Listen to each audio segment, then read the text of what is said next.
झूठ से आगे बढ़ता नहीं आदमी, काम बिगड़ा हुआ बनता है ज्ञान से। झूठ बोल के सोच ला कुछ भी कर ले ही तो झूठ बोले से नहीं, अगर काम बिगड़ा है तो बने के बा बुद्धि लगावा, दिमाग लगावा। कहानी के यहाँ से शुरुआत बा, कहाँ से बा, कौने परिवार से हो।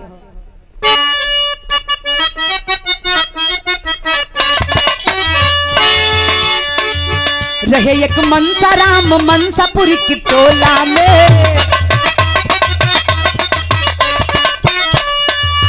नौकरी कर रहे थे सेल्स की अकोला में। कहे माई से ससुराल जाके आऊंगा,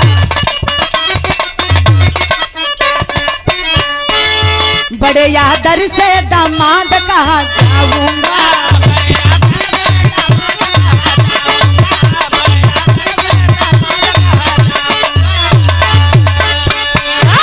ए भैया एक गांव के कहानी है, जोने गांव के नाम बा मनसापुर। मनसापुर गांव में रहे वाला खेदारू नाम के मालिक रहलन परिवार के।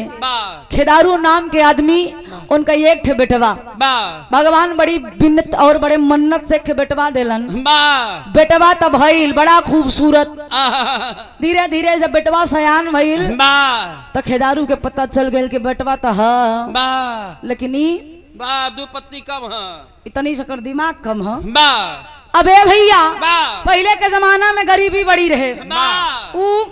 मनसाराम लड़कवा के नाम रहे मनसाराम। मनसाराम के काम रहे रोज सवेरे भैंस छोड़ के ले जाए तालाब में चरावे खातिर। धीरे धीरे सयान भइला और एक काम बा कि भैंस छोड़ के तालाब में सवेरे से चरावे, सांझी के लेके लौटई। जोन साथे के लड़का रहे सबको बियाह होइगा। और जब बियाह होइगा तब कुल आए के वही सरावे हमें तो तालाब के किनारे बैठ के कहा यार हमार जब से मेहरारू आई बे जान ला हमार तो फिर मौजे मौज बा, बढ़िया बढ़िया भोजन पकाए के देत बा, जान ला आनंद ही आवत बा। अब मनसाराम रहे हाफ दिमाग के, कम दिमाग के, दूर से बैठ के सुने ने 1 दिन 2 दिन 3 दिन 4 दिन कहे नी मेहरारू कौन चीज होत है। गन पूछन कहे ने भैया तू लोग रोज ही मेहरारू के बखान करत था, इ मेहरारू हई के। मनसाराम के बात सुने जो लड़का कुल रहन कहन यार तू बड़ा पागल है, इतना बड़ा हो गया के पता नहीं बा। कहन जाके अपने माई से पूछ ले। आ जब माई के पास गए भैंस माने माई कहन कैसन रे मुंह फुलाए है। कहने माई आज सुन तोर भैंस न चराऊ। कहन उका भा कहीं तू हमारे साथे बहुत गड़बड़ की हूँ। कहीं का करे पगला कहा ये माई आज कुल जितना हमारे साथे करन कुल के बियाह होए कि मेहरारू आई है। आज हम हो मेहरारू आसाही। माई कहीं नहीं पगला का बुद्धि देखा, कहीं पगलू का बोलता समझत है। कहने माई कान खोल के सुन ला, अगर हमार बियाह न करबू तो हम तो ही राख लेब। मोट दिमाग कर रहे हो कि पता ना रहल। माई कहीं नहीं पगला पगलाई गवा। कहा ये माई कान खोल के सुन ला, हम सही बतावत हई। जब तक हमका मेहरारू ना लिया तब तक हम तोहर कोनो काम ना करब। अच्छा माई तो बेचारी चुपचाप चली के घरे में की बेटवा बड़ा अल्टर बोला था। ये पगला ही नहीं महा पागल नहीं करी गया। ए भैया यार माई आराम से बैठ के खाना बनावत बा। आयन मनसाराम के पिताजी घूम घाम के पंचायत कई के कहन कैसन हो मलकिन मुंह लटकैले हो, कैसे उदास कहीं का बताई तू तो पंचायत में व्यस्त है। तोहरे कारण हमार जिंदगी खराब हो चाहती है। कहन कैसन जिंदगी तोर खराब हो रे बतावा ऐसी रखवाई। अब माई की बात सुन के बुढ़ऊ सोचता नहीं पगलान बलागत कोनो बात है। कहन का भा कहा ये का गांव भर पागल कहा छै तो हूँ सोचत हब हमार बेटौना पगलई बा सयान हो गया बा। अरे आज ही बियाह के बात करे बा कहा अगर बियाह ना करबू तब हम तो ही राख ले। मनसाराम के पिता कहन ऐसन का कहन हाँ। अच्छा पंचायत बैठे सवेरे तब अच्छा सा देखुआ रहीलन लड़का देखे तो देखे मनसाराम निकल रहे। पहले के जमाना में देख ले लड़का ठीक ठाक बा बियाह सेट हो जाए। यार लड़का देखें कहीं ठीक बा बियाह सेट हो गया और मनसाराम के पिताजी चौधरी बा वही मई 15 मई के लगन पड़ गई।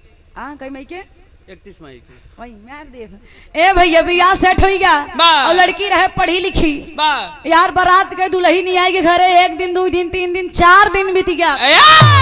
जब चौथा दिन बा मनसाराम के एक नियम रहा कलेवा खाई के बा दादा लोग जाना हुई कलेवा अब का लड़कियन का दही तो सुनिए ही ना पहले बिना कलेवा खाए उनकर दिन ना बीते। मनसाराम के नियम रहा है माई समझा रहा है कि जब तक दुल्हन रहे तब तक काम ऐसा ना किया। एक दिन बर्दाश्त सवेरे बा सवेरे उठेन माई से कहन माई जो रतिया मोटकी रोटिया बची रही देते तो खाई ले बा माई कही जब पगला हुई बड़ेरी माँ चुप्पे से लेके खा लिया ललके कपड़ा में गठिया खोसे है बा गैन रोटी निकालेन और तेल हेरा तहन तो पता ही नहीं बा दुल्हनी का आवाज लगान कहन ए दुल्हनिया करे कहाँ है बा अब सवेरे के टाइम में दुल्हन बेचारी नहात बा आ दुल्हन जब नहाई धोई के आई कहन का बा काहे हमका तेल दे दे बा काहे जाए कोई तेलवा बलाई ले तनी से हम कपड़ा बदल के आवत हई। मनसाराम गए ए बा भैया बैठ जा मनसाराम गए घरे में देखत हैं दुल्हन अपने नैहरे से हिमगंगे को वही 1 लीटर वाला तेल लई आ रही लई आ रही। मनसाराम देखें कहन हमार माई हमका सरसों के तेल खियाए हमरे बुद्धि उद्धि लागत तबई ना आई भाई बा हमार मेहरारू देखा वीआईपी तेल खाद बे एकर मतलब भाई तेल में क्वालिटी बा मनसाराम आओ न देखें ताव पढ़ा लिखा नहीं है वो आधा दिमाग के बा वो हिमगंगे के ढक्कन खोलेन बा रोटी प्लेहन अड़ाई रच के नमक डाल के ओकर बढ़िया से लपेटेन लपेट के वो मोटकी रोटी जैसे खाइन भैया उ लगाई जान ला ठंडा ठंडा करछियावन आवे कहेन बतावा अगुआ कहाय तोर मेहरारू पढ़ी लिखी ई कैसन खराब शराब तेल यूज करत बा ये तो 1 नंबर के पगलेटिया इहो मरे हमका मार जाए। अब मनसाराम खिसियान जोन खान तखान लईगन पिछवारे गढ़ा राऊ हिमगंगे के तेल फेंक दे हैं दुल्ही नहाय धोई के आई लगई अपन तेल ढूंढई अब तेल ले खचौवतई पता ना आई बा कहे का हो बा ए जी सुनत है या बा कहाँ धराऊ हिमगंगे के तेलवा बा कहे बात तेरी मेहरारू की करे तई हराम जादी पढ़ी लिखी है बा काहे तू कैसे सबरे सबरे सन का है या बा काहे जौन तेलवा है उ सही बा बा दुल्हन काहे तब कहन तेल ठीक नहीं बा बा काहे तो का कैसे पता चला कहा पे एक्सपायरी डेट लिखा रहा बा कहन बक एक्सपायरी फिस्पायरी हम नहीं जानी बा अब पढ़े लिखे ना रहे कहा जाने बा कहन तब कहा हम तेलवा जब रोटियम लगाए खाए तो कर तेलवा सोदवाई खराब हो गया। अब दुल्हन पढ़ी लिखी कपारे फांद धइले है बा काई बप्पा हो बप्पा माई रे माई बा कैसे पगलेट से पाला परा रमा अब हमें करे लाए नाय है अब हम यहाँ रहबई ने करब बा दुल्हन अपन बोरिया बिस्तरा बांधे चल दे नहीं अरे महीना पर महीना बीत गया। अब मनसाराम दुल्हनी भी ना एकदम व्याकुल देखा पागल इंसान भले हुई जाए देखा गांव में देखा कम दिमाग समझा बा ओ हर कथम पागल रही लेकिन मेहरारू जहाँ नाम ले लेबा वहाँ उनकर बुद्धि जाग जाए। अब मनसाराम मेहरारू बिना नहीं रही पावत छुअन यही कटिया का सीजन रहा माई से कहे ए माई बाउस कह जा मार मलकिनिया के लिए आई काम है बा तुम्हें अकेले मरबू कब तक रोटी बनैबू बा मातारी समझ गई बुढ़ऊ कहीं नहीं बुढ़ऊ जाए पतोहिया लिया यावा कटिया के सीजन बाटे हमारा हाथ बटई बा बुढ़ऊ धोती कुर्ता अपन हिलिया के पहन के चल देहन। अब पहुंचन जब पतोहू के घरे समधिन देखत बदूरई से कहा ये समधिन बा पतोहिया विदा करा लिया जा बा अब यार बिटिया पूरा लीला बताए के बैठी है समधिन कहा ये समधी बिट्टी विदा ना होए बिट्टी विदा तब होए जब मेहमान ससुर यहाँ तब बुढ़ऊ के गोड़े लग मुड़े भूतान बा कहा कहो बियाह करे हम बा पूरा जिम्मेदारी ले हम बा राखी हम क्या रखे भाई सब सामान हाँ ऐसे बताओ तू तो अलग अर्थ निकाला छुआ बुढ़ऊ के मतलब कहा खर्चा पानी हम नहीं अब वो पगला जाए तबे कर मेहरारू जाए खिसियाए के बुढ़ऊ है गर्मी का महीना रहा बा उठाएन धोती उठाए न धोती। अरे भाई गुस्सा में आप हाँ तनी से बुढ़वा दादा जब धोती पहने तो एक टोंग पकड़ के हाथे पे धई ले खिसियाए के वही धोती पकड़ेन झोला लेहन अई गर्मी का महीना एकदम दोपहरिया तपत रहा मन का चलावत है खिसियान चलावत हन यार बूढ़ा खुशी के मारे एकदम पागल कि मार पतोहिया आवत होई पियरी साड़ी पहन के एक लोटा धार ले चाठ गोतिन बुलाए के दूरे से देखिन बुढ़ऊ देखातन कहा ये बहिनी पतोहिया मारा आवा तनी कुछ गौतू चभर चभर पाना खाबू तो चार दिन जोन झूठी रही जब बुढ़ऊ के देखिन कहा पतोहिया लागत वो लम्बे हाँ गावत तब तक गावत काहिन भैया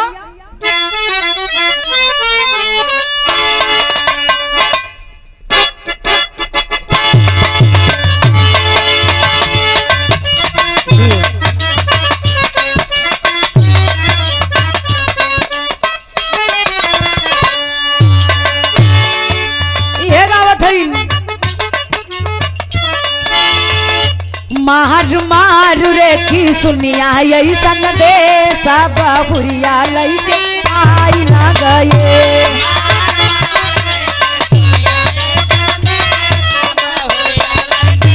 आई ना गए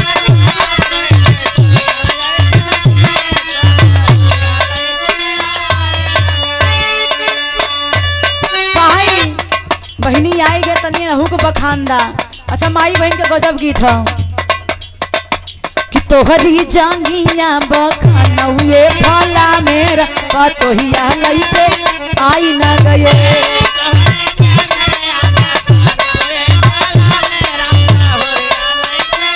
आई न गए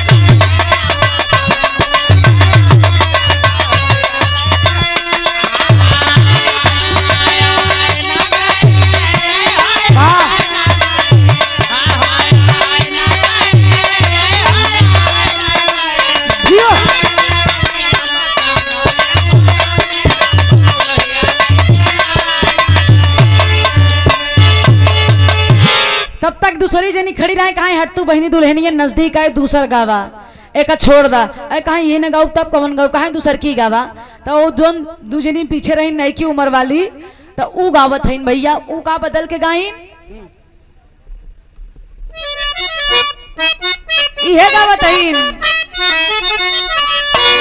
कहा नया खपड़ैला बाछवाऊ रे ना ये घर दुल्हनिया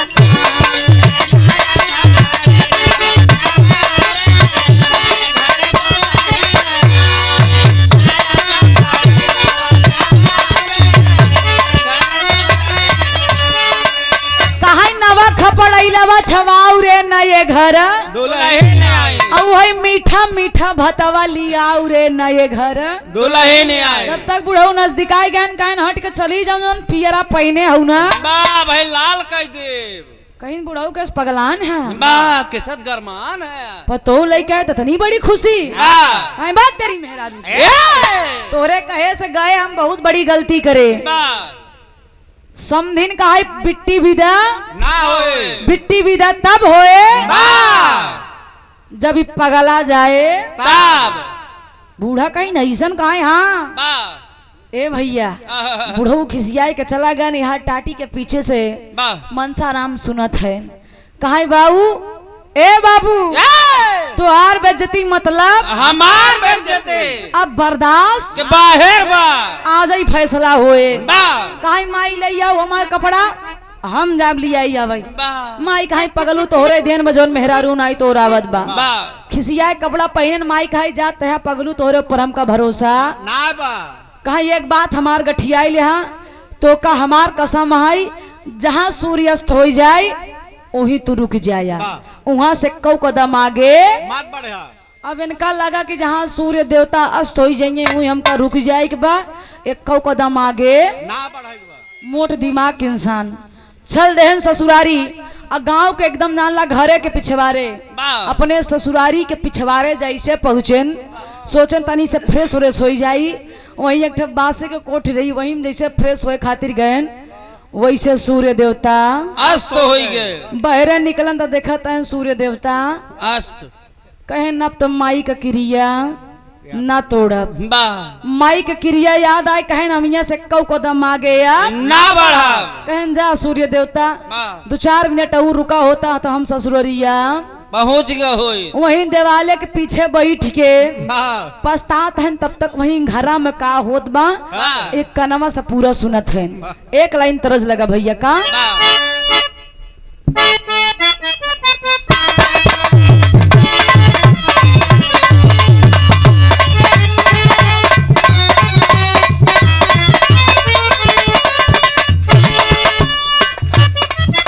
यह गीत था मार्केट में हल्का मचौले रहल।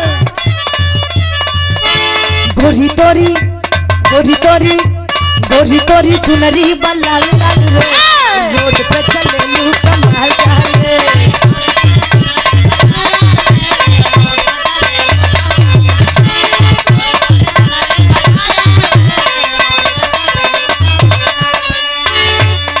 अच्छा जौने समय गीत गाएला सच्चों में कमाल होत रहे कि जौने कॉलेजवा में करलू पढ़ाई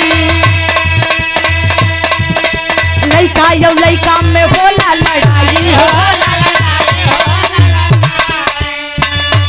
लइका चिल्लाले समान माल रे लइका चिल्लाले समान माल रे रोड पे चले लू कमाल चाल रे।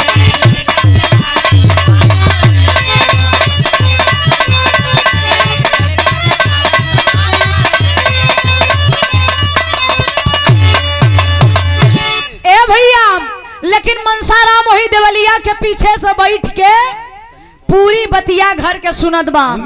जोन मनसाराम के दुल्हनिया रहे वो अपने माई से कहत रही कि ए माई आज बड़ा दिन हो गया बड़ा खाए के मन कर था।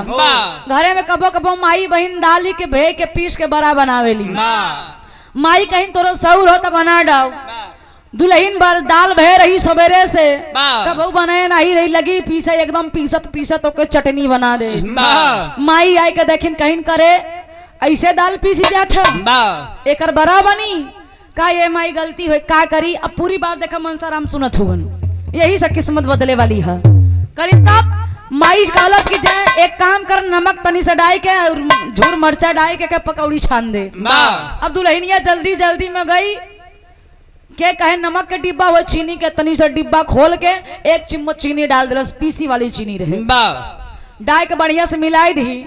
जब माई कहीं तनी से लाओ देखी नमकवा सही बा जब वैसे नहीं होगा तनी से चीखिन तो कहीं करे पगली एमे ते चीनी डाले है कि नमक कहा माई नमक डाले कहा मारा एक झापट तो तोर कान लाल हो जाए हराम खोर तेरे तोर समझ नहीं आवत है एमे पूरा चीनी का डब्बा भर दे है कहीं तब माई गलती तो हो गया का एक काम कर तोरे बस के बाद ना कुछ मत कर ले जा बरसिया के हौदिया में के डाल दे।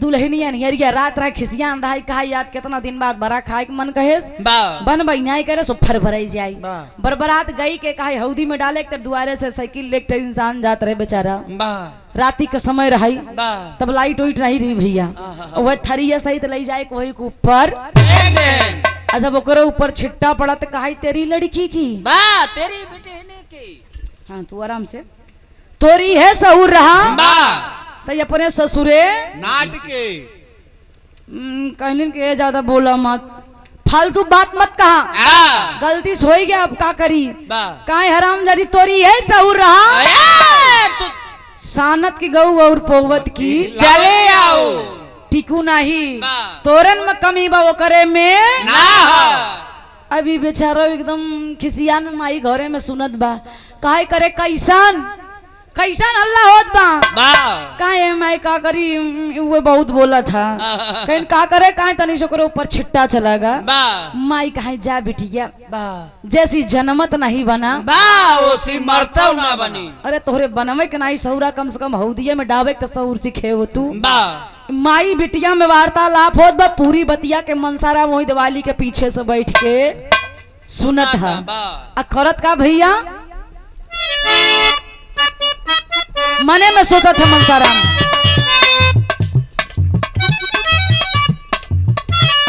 साजी खुश खाली तमाम हो गई साजी खुश खाली तमाम हो गई घर के पिछवाड़े पे शाम हो गई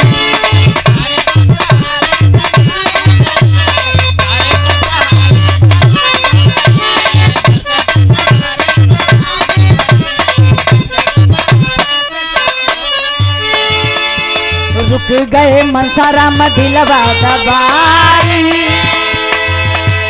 घरवा में दुल्हन बरवा बनाई हो बरवा। 3 बार टेढ़ भइल काम हो गइल, 3 बार टेढ़ भइल काम हो गइल, घर के पिछवाड़े पे शाम हो गइल।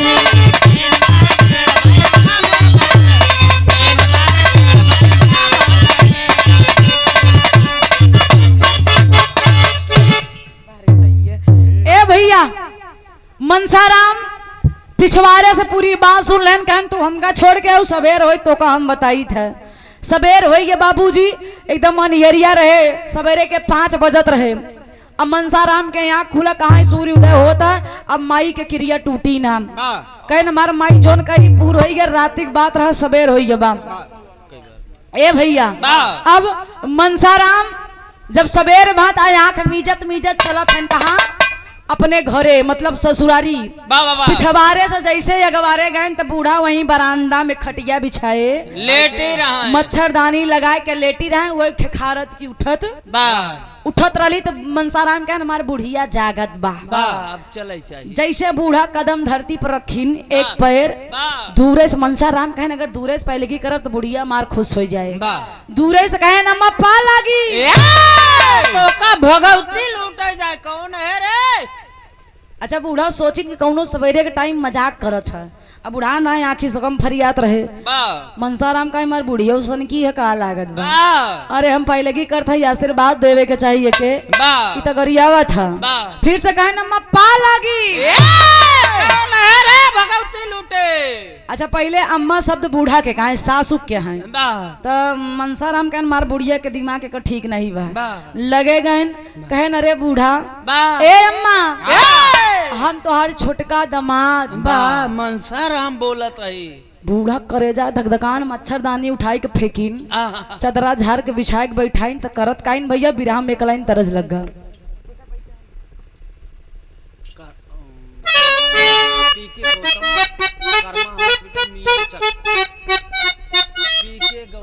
अच्छा डॉक्टर पीके गौतम कर्मा हॉस्पिटल मियाचक, ऐतिहासिक धरती से आपके बार तीसरी बार ये डॉक्टर साहब के द्वारा 100 रुपए का आशीर्वाद बहुत बहुत प्रणाम।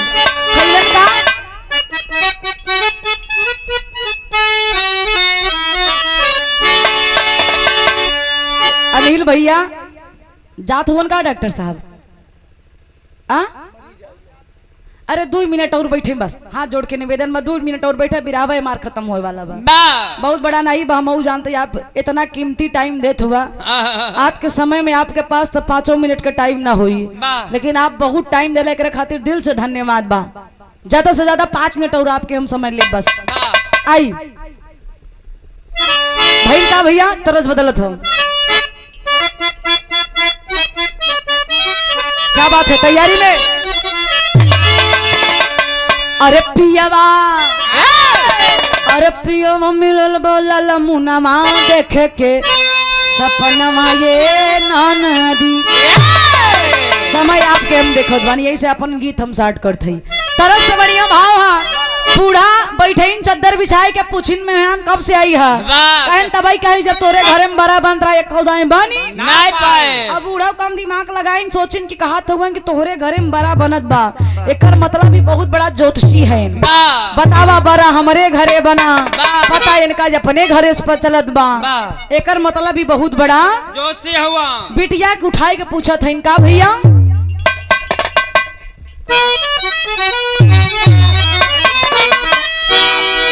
अरे कैसे के जाने ला पहुनावा गुनावा बतावा ये बिटिया।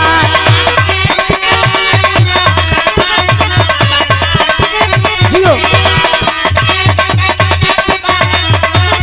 क्या बात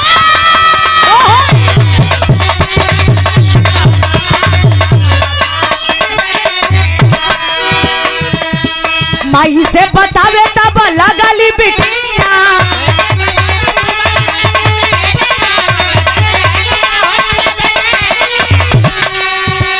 बिटिया खिसिया के कहा था ज्योतिषी ही विद्या में कईले पठनिया।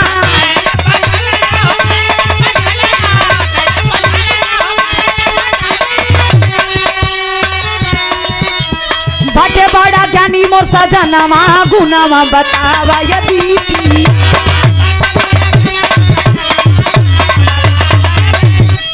ए भैया बिटिया तो पता भी कितना बड़ा ज्योतिषी है। कहाँ जगह सरसों तेल ठंडा तेल में फर्क नहीं पता ज्योतिषी होए। कहाँ ये पगलो बतावा बारा तू बना पता उनके अपने घर चलत बा। बहुत बड़ा ज्योतिषी है मेहमान। बिटिया खिसिया कहा ये माई अगर तैना मनबे ना सच्चो बहुत बड़ा ज्योतिषी है। इतना बड़ा ज्योतिषी है धरती पहुंची बड़ा ज्योतिषी अमाई समझ नहीं पाई न सोचिन बिटिया के बात सत्य पूरे गांव में वो मनसाराम के प्रचार करे लगली कि हमार दामाद आई हन बहुत बड़ा ज्योतिषी हुवन। कहाँ कहाँ पहुंचिन भैया बिराह में टेरी लग गई।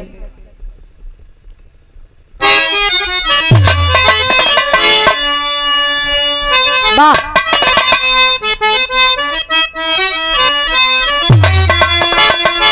क्या बात है बहुत अच्छे।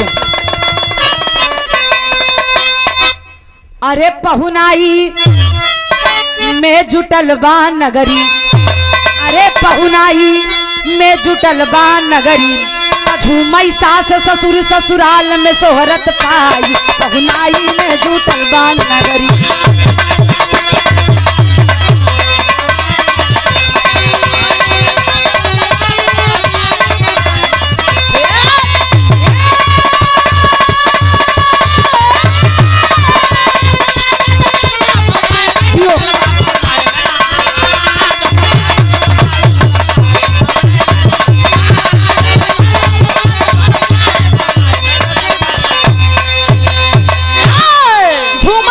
ससुर ससुराल में सोहरत पाई पहुनाई में जुटल बा नगरी। ए भैया यही से कहा जाला जब किस्मत में अगर कुछ बड़ा चीज बने के बाद बन जाई बाप। अब मनसाराम मोट दिमाग के बूढ़ा के लगा के हमार दामाद ज्योतिषी पूरे गांव में खबर कई दिन। अच्छा मेहरारू के क्वालिटी बा बुरा न मनी हमरे माई बहन अगर सुन थोइया दूरे से तो काहे से कि ई लोग अगर गांव में जान जाए कोनो ओझा आई है हाँ जो किस्मत के बताई दी है मन से दुख चोरी निकाल के रुपया ले जाइए ओझा के दी है। अभी बूढ़ा झूठ मूठ के प्रचार कर दीन कि हमार दामाद बहुत बड़ा ज्योतिषी है जेका जे जोन पूछी अब वही गांव में एक धोबिन ओकर रातिन से गधा चोरी हो गए रहे। ए भैया धोबिनिया बैठ के बेचारी रोवत बा अरे मोरे रमऊ बा मोरे रे गधाऊ कवने ओरिया तू गया मोर गधाऊ बारे मलकिन ए भैया अच्छा ये औरत के रोवे के स्टाइल है जानत हुई भैया। हाँ अभी दो बहनिया बैठ के रोवा था तो बूढ़ा पहुंच गया दुआरे कहीं कहीं कैसन रे अरे मोरे अम्मा ओहे रे मोर गधावा। वाह मान गए गुरु और तो जाएगी। ए भैया बूढ़ा कहीं लगे कहीं कैसन गधा गधा कहीं रोवत है ये मका बताई हमारे एक गधा रती में पतन कौन चोरी कैले है कहीं बग पगली झूठ मूठ के रोवत है। चल हमारे साथ है हमारे घरे बुढ़िया कही चला हमारे घरे तो दो बहन कहे तोरे घरे गधा मिले कहीं बग पगली सुन के हुस कहे मत हमारे एक मेहमान आई है दामाद सारी बातों का बता दे चल देखा ये माई बहन की स्टाइल है ऐसा बोलिए ना सामने खड़ा रहा तब सुनाई दे कहीं के हुस बताऊ ना खुदे पूरे गांव में शोर कही दे। ए भैया बताई दी ना धोइन के लिए आकर चलिन कहीं ना मार दामाद बहुत बड़ा ज्योतिषी है चला पूछ ला सब कुछ बता दी है। अच्छा दो बहन जो तनी मनी रोवत रही कहा बूढ़ा कहा तनी तेज रो जने तोहार काम पहले हो जाये जैसे लगे पहुंची तब लगिन तेज तेज रोवई कहत काहिन भैया भाव बदलत हो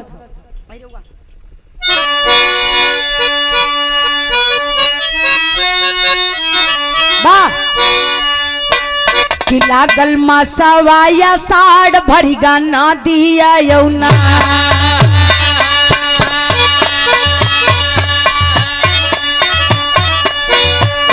लागल मसवाया साड़ भरी गाना दिया यौना घरवा आए लागी हमारे ननद के दीवाना।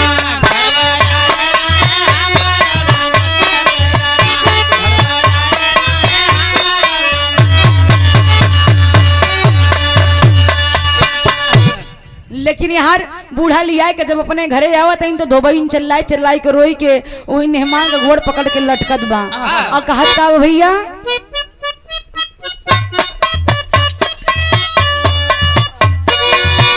कहे या के दुख रोई बता दे बनाना दोई कहे या के दुख रोई बता दे बनाना दोई गवा रखिया में कोई नौजवान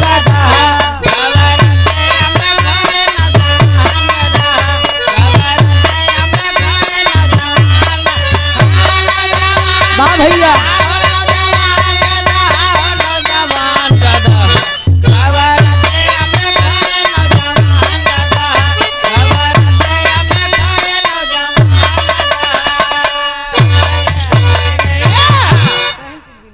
ए भैया मनसाराम गोड़ पकड़ के जब धोबईन रोवे लाग कहा ए नंदोई ए हमार नंदोई मनसाराम कहने लगा ती गांव के हुक दमाद उमाद अब उनका का पता कि बूढ़ा नेवता दई का इनकम ज्योतिषी है अब बेचारू सोच सोच के परेशान हैं और जब यार मनसाराम के वही धोबईन गोड़ पकड़ के रोवे लाग कहा हमारी एक गधा रहा ये नंदोई हेर के निकाल देता तोहरी यस क्यों नहीं मनसाराम कहन का हम ये गधा ढूंढ आई यही काहे ना आई हम सुने ही तू बहुत बड़ा ज्योतिषी है मनसाराम समझ गए मार बुढ़िया कुछ न कुछ खेला करेबा ए भैया दुल्हनी से कहन एक लोटा पानी दे दुल्हनिया कहे का करबा कहन जाता ही सेमारी में अपन मंत्र जगावई काहे मंत्र ही जगाई ले कहन हमरे गुरु महाराज कहन हमार मंत्र वही जगह जागे जहाँ क्यों न रहे सुनसान अब मनसाराम दिमागे में ही अपने ले लेन के हम यहाँ से भागा बगर कोनो जान जाए कि ज्योतिषी नाई है तो बड़ी मार पड़ी आज अपन जान बचाए के लोटक पानी लेके चलते हैं पूर्वी दिशा में होत का भैया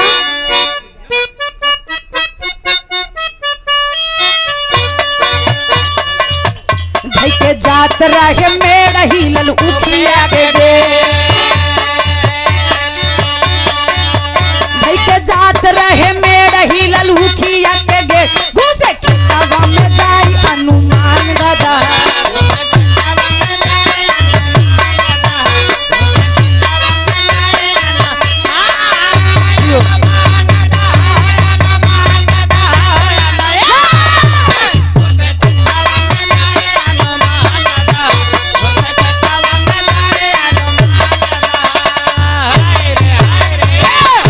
सोचे नहीं उखिया के मेड़ देख चला जाए नहीं सामने से आप कोनो देखिए तो बड़ी मार मरी की भागत है जब हुई बीचों बीच मेड़ पकड़न तो वही देखे उखिया गेड़ा हिलता मनसाराम कहन देखा कोनो सार हमका ताड़त बा कहन पहले अंसी निपट ले तब जाई जैसे खेते में घुसन गेड़ा हटावतन तो देखतन गधा हरियरी चाभाता कहन जय हो भोलेनाथ जय हो प्रभु आज हमार किस्मत जागे वाली बा जाबाजी बैठ जाइए ए कैलाश भैया बैठ जा तू कहाँ भर मत है हाँ बैठा कुर्सी लगा के बैठ जा डॉक्टर साहब को लगा हम जानते तुम्हारा नजदीकी है वह ए भैया आज मनसाराम जब खेते में घुसन तो वही गदहावा के धीरे से पकड़ के हुई उखिया के गेड़वे में बांध जो जुट्टा बना रहे जुटवे में बांध के यार बाँ फुलावत कियावत है दुल्हन का ही पगला तो सोची भाग जाए कैसे लौटल बा यार बाँ फुला के बैठे दोमैन कहा ए नंदोई हमार गदहावा कहाँ बतानी बताई दे अब देखा यार झूठ मूठ के ही कहा जाला किस्मत कहन हमार मूड मत खराब कर जब से हम आई है तब से परेशान करे हैं पहले हमके बढ़िया से हाथ गोड़ धोवई दे ओकरे बाद हम बताई हाथ गोड़ धोए के बाबूजी बैठ गए कहे आज के बाद हमसे फालतू काम करवाऊ तोर गधा मिल जाए चली जब पूर्वी दिशा में वही उखी के खेते में तोर गधा चराता कहन कैसे कहा जौन चोरबा जात रहा अपने मंत्र संबान रे छोड़ तो भाग लेकिन तोर गधा छोड़ के गवा देखा बात बनाई लेन यार सबके नजर में ज्योतिषी बन गए यार धोबईन गई देखे से गधा वही उखी खेते में पकड़ के ले आई घरे पूरे नगर में शोर हो गया राजा के दरबार में पता चलल बा और जब राजा के पता चला तो राजा दूसरे सैनिक भेज के मनसाराम के अपने दरबार में बुलाए कहन बतावे इतना बड़ा ज्योतिषी हमके पता ही नहीं वो ज्योतिषी को मेरे दरबार में बुलाया जाए मैं भी उसका परीक्षा लूंगा अब बुलाएं तो करत कहन भैया बिरहा के आखिरी तर्ज है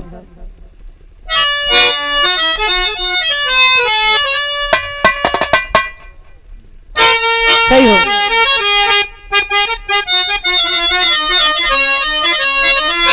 क्या बात। अरे या बही उमरिया, अरे या बही उमरिया के छोटा गोरिया, अरे छोटा गोरिया त काहे रंगले बाडू लाल लाल ओठ गोरिया।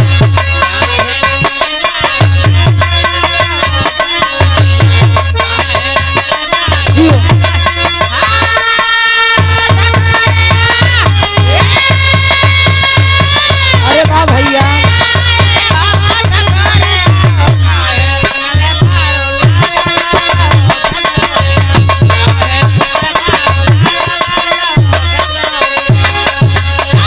यार धोबाइन के गदहा मिल के पूरे नगर में शोर व राजा जब दरबार में बुलाए, कहना है मनसाराम मैं तुम्हारा परीक्षा लूंगा।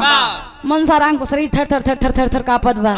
कैसो तो झूठ फूट बोल को कर गदहा मिला बताई दे लागत भी रजवा आज फांसी पर चढ़ाए बिना ना मानिए। अगर इतना ही बड़ा हम ज्योतिषी रे दूसर बियाह कैले हुई मेहरारू चक्कर में आज लागत फांसी हो जाए। लेकिन राजा परीक्षा का ले थमुन भैया।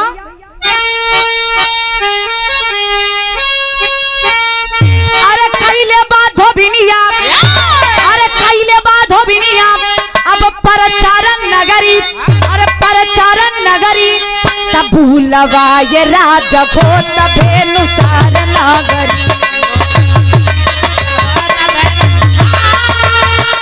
सही हो।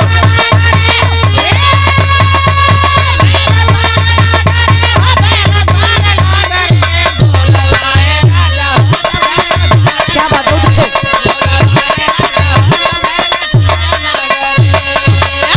राजा परीक्षा का लेलन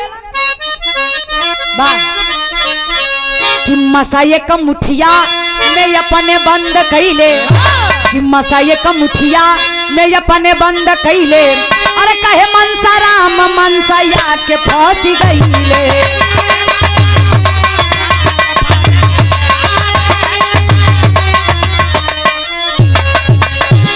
ए भैया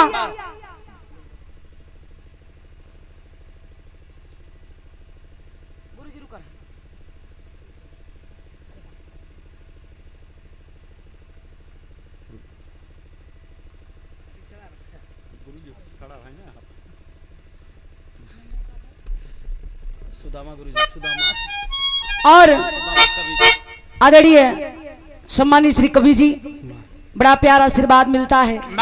सुदामा कवि जी के गुरु जी के द्वारा ये सम्मान किया गया। हजारों हजार रुपए का आशीर्वाद सुंदर पुष्पहार गुरु जी के श्री चरणों में प्रणाम आशीर्वाद के चाह रही। ए बाबू राजा मुठिया में अपने एक मसा के दबौलन और जब मच्छर के मुठिया में दबाएं तो मनसाराम से कहन कि मनसाराम ये बताओ मेरे इस मुट्ठी में क्या है। यही के कहल जाला किस्मत। अब मनसा के लागा था कि अगर इतने बड़े हम ज्योतिषी रही तो यहाँ आई काहे के। मनसा बेचारा कापत कापत धीरे से मुँह से आवाज निकाल दे कहा ये राजा मनसा आए खिया फसिया है चाहे मारी डाला चाहे छोड़ दा ये आपके हाथे में बा। वो मतलब अपने ऊपर कहा था ओकर नाम रहे मनसाराम अपने नमोई के आधा कर देलन कहलन कि हम मतलब हम मनसा आई के यहाँ फंस गई है आपके हाथे में बा चाहे मार दा चाहे छोड़ दा। राजा के लागत बा कहा था कि मसा आई के फंस गया बा चाहे आपके हाथे में बा चाहे मार डाला चाहे छोड़ दा। देखा किस्मत। राजा खुशी में पागल मुठिया खोल देलन। जब मुठिया खोलन तब मच्छर उड़ी गया। मनसाराम दूर से देखे उसका शरीर शांत होके खड़ा बा। राजा दौड़ के गले लगा लेलन कहलन भारे मनसाराम तुम्हारे जैसा वीर तुम्हारे जैसा बुद्धिमान तुम्हारे जैसा ज्योतिषी हमारे पूरे राज्य में नहीं है। ए भैया सोना हीरा मोती दे के विदाई कर देलन। यार समय बीते लगल। मनसाराम आइल दुरहीन पूछा था तो के राजा कैसे सोनवा देलन कहलन तो वो मेहरारू के जात तू का जन्म तोरे पेटे के पानी पची ओछी सच्चाई बताई दे तो पूरा नगर में शोर कह देबू जोन पाए वो चला जाए तू आम खा गुठली मार के ना। समय बीते लगल बाबूजी। एक दिन घटना घटा था वही राजा के रानी के नौलखा हार चोरी हो गई। राजा के दिमाग में झट दिना याद आ गई कि ज्योतिषी के बुलावा अब मनसाराम के फिर से राजा जब बुलाए तो मनसाराम का शरीर थर थर थर थर कांपेला। कहा एक दांत बचा रहे दूसर की दांत लागल पक्का फांसी चढ़े। हमका कहा पता कि रानी खार कहाँ बा। ए भैया बिचारे करतन तब तक होत का बा।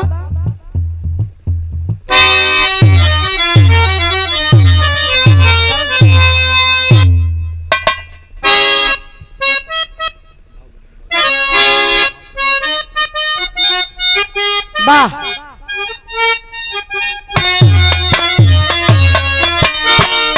मनसाराम के खातिरदारी होत बा राजा एक रात के टाइम देलन कि एक रात का टाइम है, सुबह होके बता देना कि रानी का नौलखा हार कहाँ है। मनसाराम रतिये में कापत हुवन डी त्योहार के मनावत हुवन के हो अगर अच्छा हमार कैला हमार जान बक्सा आज सबेर हो जाए हमका लागत फांसी हो जाए कैसे हमार आज जान बचावा। का कहत हुवन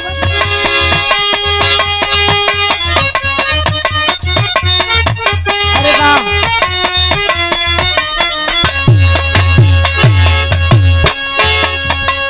आवनी दिया आवनी दिया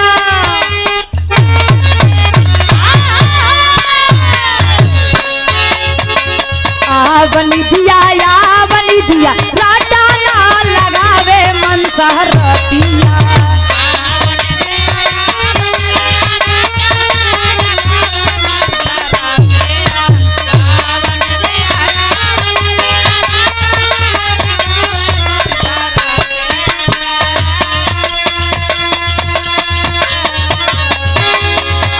बनी दिया या बनी दिया राजा ना लगावे मनसहरतिया देवी देवता दी हके मनावे मनसहरतिया।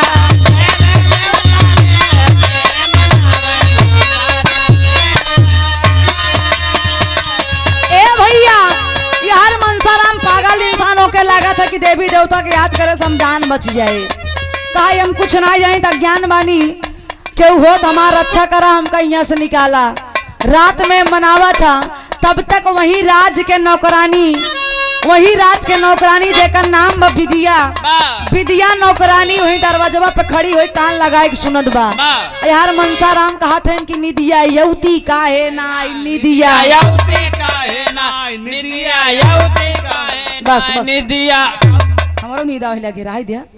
मनसाराम यार निदिया निदिया रटत हैं लेकिन जो नौकरानी रही जेकर नाम विदिया रहा वही दरवाजा कान लगाए वो देखा दिमाग काम नहीं करते बा। अब ओका लागत बा कि मनसाराम कहा था कि विदिया यौते काहे ना विदिया यौते काहे ना विदिया यौते काहे ना। विदिया नौकरानी के लगा कहा था कि विदिया यौती काहे नहीं। दरवाजा खुला बा दौड़ के जाए गोड़वे पे गिर पड़ी।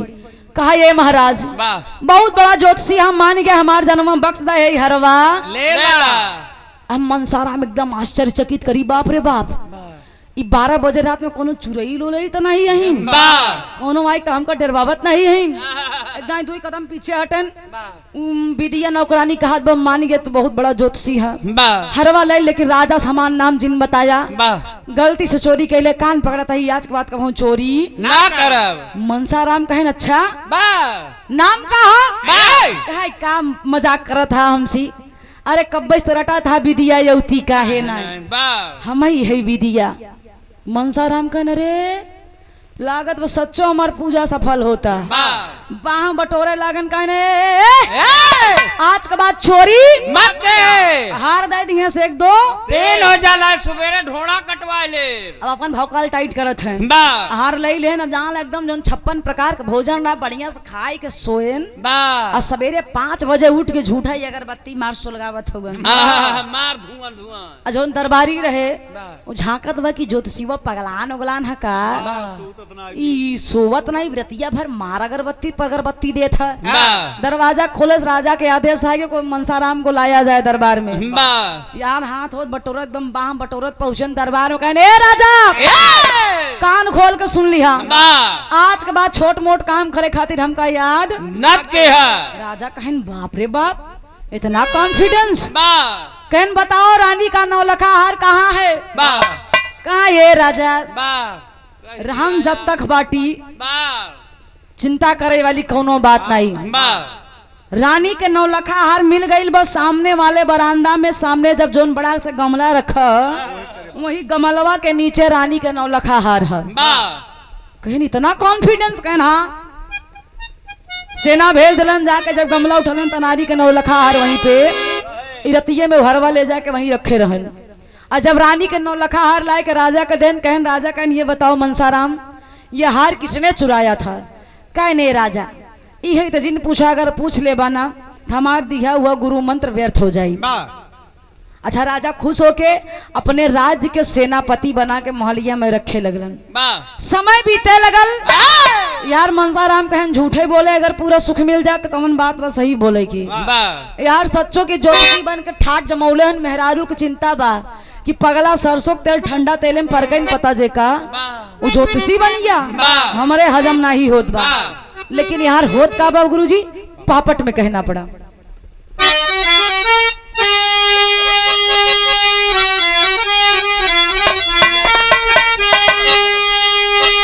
अरे रखल में, अरे रखे महल में सेनापति बनाई राजा यादर से।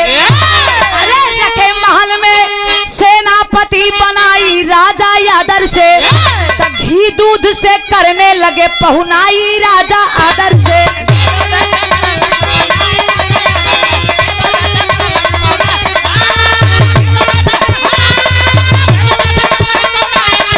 जियो जियो।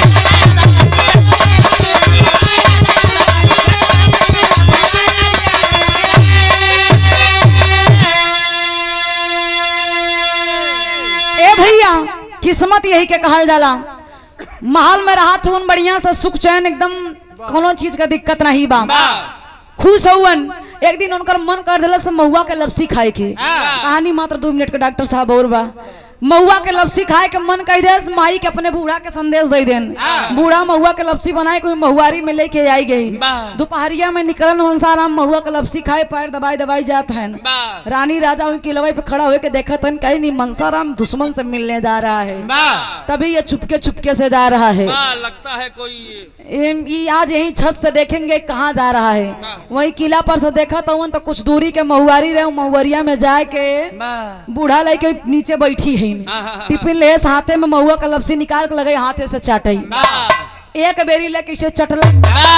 राजा कहन रानी ये मनसाराम उस महुआरी से ऐसे ऐसे करके इशारा कर रहा है, क्या बात है? यार रानी राजा देखते हैं तब तक फिर से निकाले हाथे से, फिर ऐसे चाट ले 5-6 गो बार चाटत बढ़िया महुआ का लपसी खा था।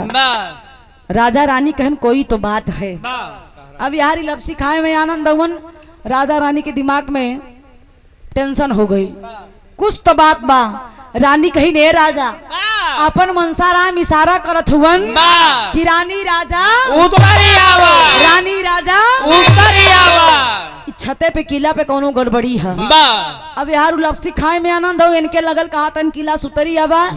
जल्दी जल्दी रानी राजा जब किला से नीचे आए, संजोग देखा तब तक ऊपर का जोन किला के बनल रहे डिजाइन और झट दिना नीचे पड़ा। जब नीचे गिरा तब तक रानी राजा के एकदम शरीर गनगनाए लगल। अरे बाप रे बाप, इतना बड़ा ज्योतिषी। यार खुशी के मारे रानी राजा फूल व्यवस्था कई लेलन, फूल माला के आज स्वागत हुई, सम्मान हुई। अब मनसाराम महुआ का लपसी खाए के पेट सोहरावत चला आवता। जब रानी राजा के गेट पे देखे कहा लागत रानी राजा जान गए ना, अब तो हमार गर्दन कटी जाए आज। जैसे फूल रानी राजा फेंके लगे मनसाराम के ऊपर, वैसे मनसाराम कहे राजा कोनो गलती भई हो तो क्षमा करा। दौड़ के राजा गैन गले लगाए लेन, कहन अरे मनसाराम तुमसे बड़ा वफादार कोई नहीं हो सकता और तुमसे बड़ा ज्योतिषी मेरे राज्य में कोई नहीं हो सकता। मैं आज खुश हूँ, मांग लो जो चाहिए। मनसाराम मुड़ खजुआवत हम करे करे का आज ऊपर देखा था, कहे किलवा कैसे गिरी गया। राजा कहन जो तुमने इशारा किया रानी राजा उतरी आवा, तुम्हारे इशारा से हमने नीचे आ गए, तब से ही किला नीचे गिर गया और तोहरे कृपा है कि आज हम दोनों प्राणी सलामत है। मनसाराम फिर माँ फुलास का अगर कुछ यहाँ हूँ करे तो सच्चाई आ जाए सामने। खाए राजा हम तो जनता रहे तभी 5-6 गो बार इशारा करे। अब झूठ पर झूठ बोल दे राजा खुश हो गए बाबूजी सेनापति के दर्जा दे देन तो समय बढ़त बा भइल का आल्हा में कहना पड़ा।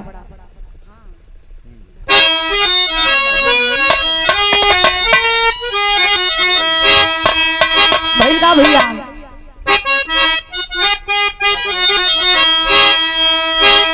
मनसाराम दुश्मन देश राजा के जन पड़ोसी देश रहे पड़ोसी राज्य रहे आक्रमण कैले है चुनौती भेजले बा राजा कमजोर हुन राजा के लगत बा पड़ोसी राज्य हमार मजबूत बा चिंता में हुन मनसाराम के कहन तू सेनापति बन के जा लड़ाई करे। अब मनसाराम कमो लड़ाई करे न रही कहन घोड़ी बेराई लगा जो एकदम मरलही घोड़ी रहे जो मरई वाली रहे वही घोड़ी बेराइल है जोन तलवारी में धार नहीं रहे वो तलवार ले ले जोन बंदूक पे कमो गोलियां नहीं चलत रहे वही लेके चलन राजा कहन इसी लड़ाई करबो कहन हाँ ये हमार गुरु महाराज आदेश देतन राजा आप टिप्पणी मत कीजिए हम जीत गए आई पक्का। राजा कहन वही कौनो इनकर जोग टुटका यार मनसाराम मन में विचार कैले सी घोड़ी मर जाए चला जाओ हम अपने घरे आज के बाद लौट के चला थे धीरे धीरे भगवान के जे उनके समझ में जेकरे उनका आवत रहे मनावत हुन सेना आगे आगे और मनसाराम पीछे पीछे करत काहन भैया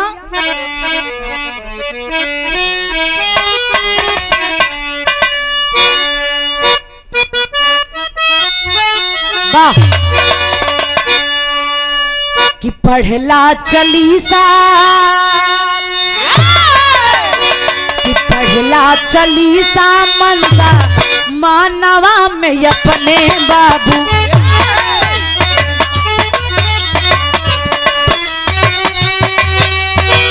हमारी जिंदगी बचैता सीरी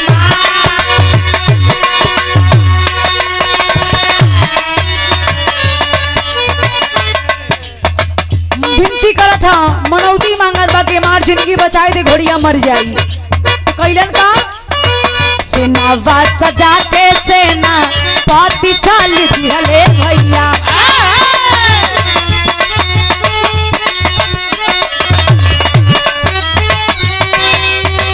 गोली बारूद रखे खच्चर पे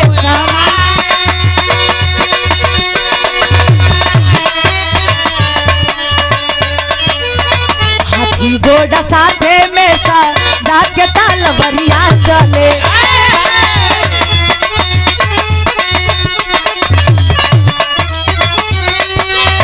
सेना पहुँच के हो ही गई सहायरा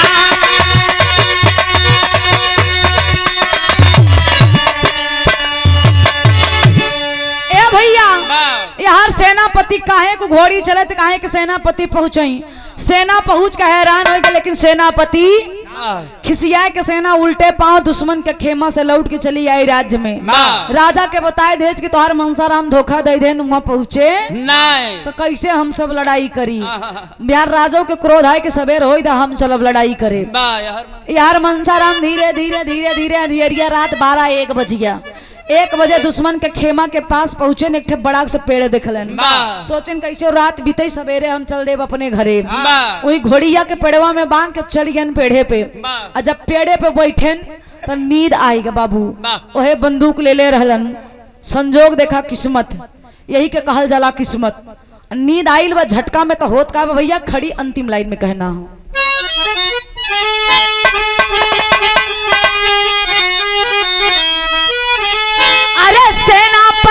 अरे सेनापति से ना जाने कैसन गोलियां दगी तो लइके या पानी जीनी गिया के घोड़िया भग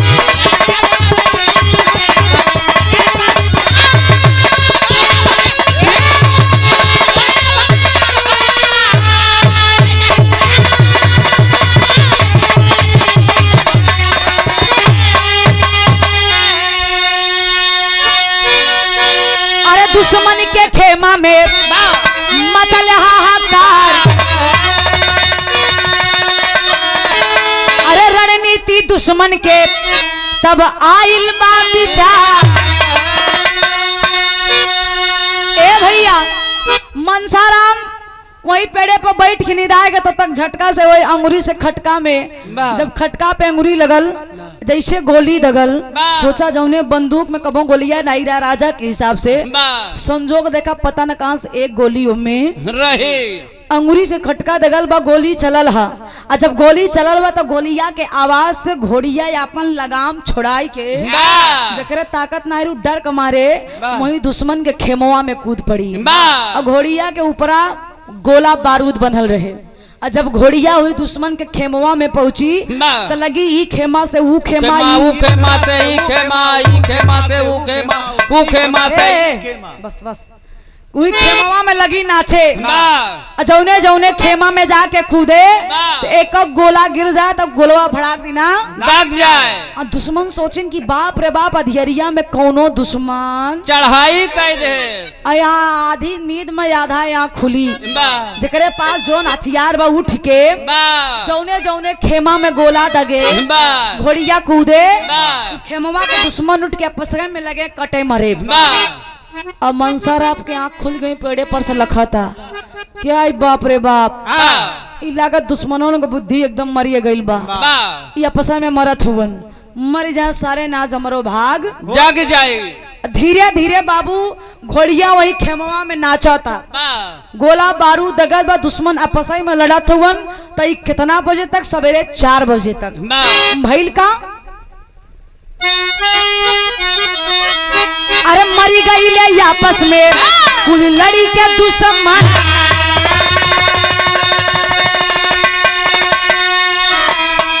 अरे पेड़ावा से उतरे मनसा भइल बा बिहानवा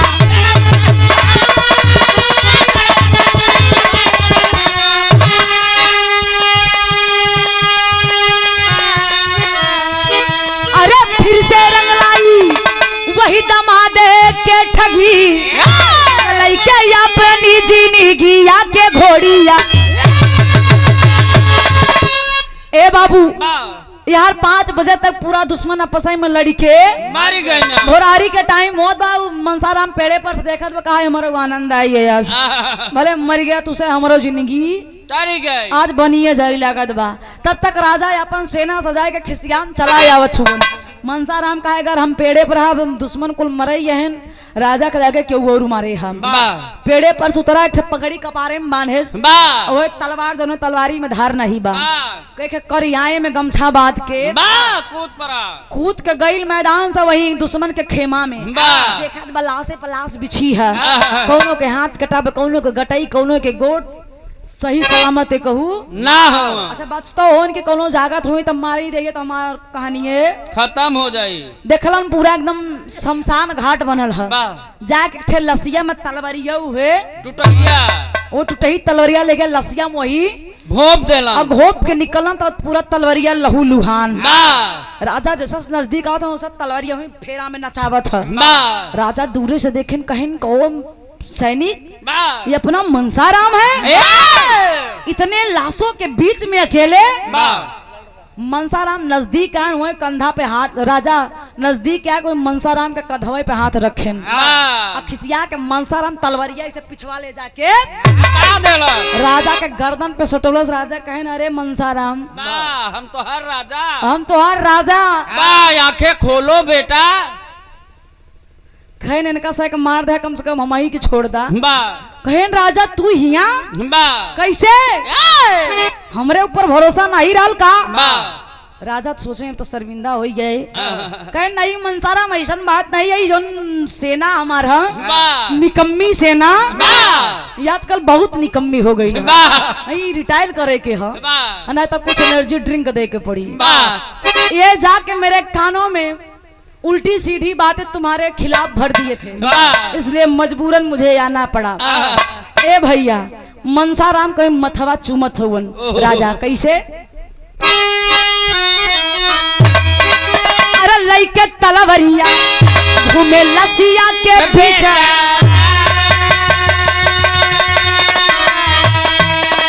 हर देखे जब राजा तब चूमई लागे सीसवा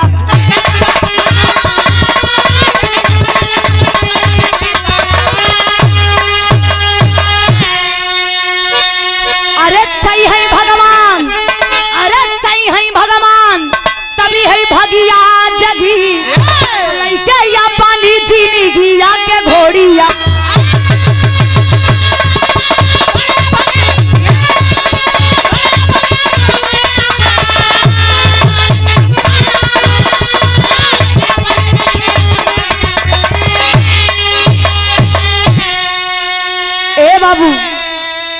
लसिया पे लसिया धा के राजा मनसाराम के बैठाए के भाई अपन मुकुट निकाल के वही राज्य से कैदरन हुए खून के तिलक करके कहन मनसाराम आज से हम तोहार दास बने चाहते तू हमार राजा।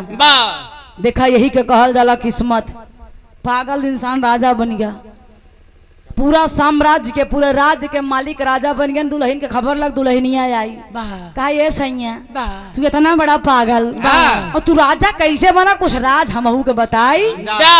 मनसाराम कहन तो ओकत का भाव न बताई तो कर रानी बने को तो रह हाँ आराम से देवता मनसाराम का अच्छा कहन फालतू नहीं तोरा जैसा रानी 72 सितारा थे रानी बने को तो रह ना तो निकाल ले और राज मत जाना कहीं नहीं नहीं नहीं हमारे स्वामी तू बहुत नीक है लेकिन तनी से बता देता ठीक बा। फिर बोले मनसाराम कहन अगर जनही चाहता तो बस एक बात जान ले तही हमार किस्मत के सितारा है।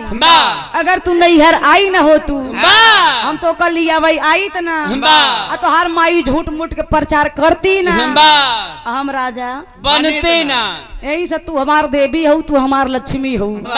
वैसे एक कामयाब मर्द के पीछे एक महिला का हाथ होता है। जैसे इनके पास 2 महिला का हाथ है। जायदा पारिवारिक मैटर आए जायद भैया तू किस्मत वाला है, सबके इकट्ठे महिला है लेकिन तोरे पास दुद्दू है, बहुत बड़ी बात है। सबके बस के बात तो डॉक्टर साहब चाहे कोचिंग चलावा चाहे बीडीसी चलावा फोन आवता अच्छा बस खत्म हो भी रहा। ये देखें शानदार 100 रुपए का आशीर्वाद डॉक्टर साहब की तरफ से पीके गौतम अरे कर्मा हॉस्पिटल से पीके गौतम ने डॉक्टर साहब मियां चक के ऐतिहासिक धरती से बहुत बहुत धन्यवाद। हम दिल से आपके आभार व्यक्त करत बानी कि इतना कीमती टाइम आप दे वो बिरहा खातिर दिल से धन्यवाद बा। ये शानदार बहुत सौ रुपये हजारों रुपए का आशीर्वाद अंतिम और आखिरी में कहना पड़ा। बिरहा के हमारा शीर्षक रहल ज्योतिषी दामाद। किस्मत बहुत बड़ी चीज होती है कहना पड़ा। हम चाहते डॉक्टर साहब एक बार आप मंच पे आ जाए हम आपके सम्मान कर दें। इतना आप कीमती टाइम दिला एक खातिर दिल से सल्यूट बा धन्यवाद बा आपके। आप मंच पे आ जाइए। अब आखिरी ले गुरु बिहारी गुरु गणेश गुरु रामलाल गुड़कारी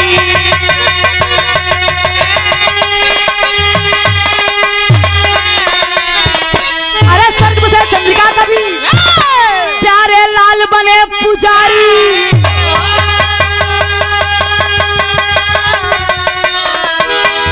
अरे राम पहुनाई में जुटल बा नगरी त ज्योति गया कभी के कबले के यजमाई पहुनाई में जुटल बा नगरी।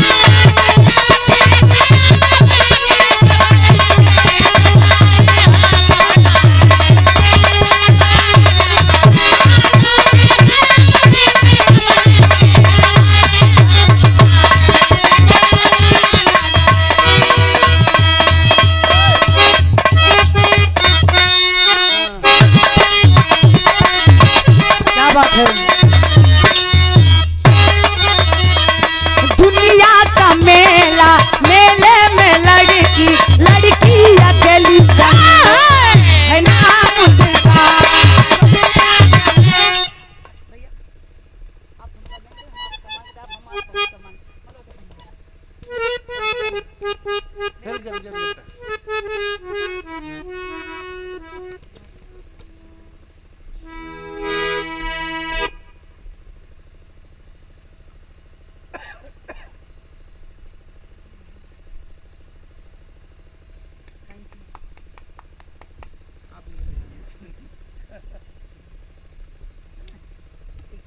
बहुत बहुत धन्यवाद।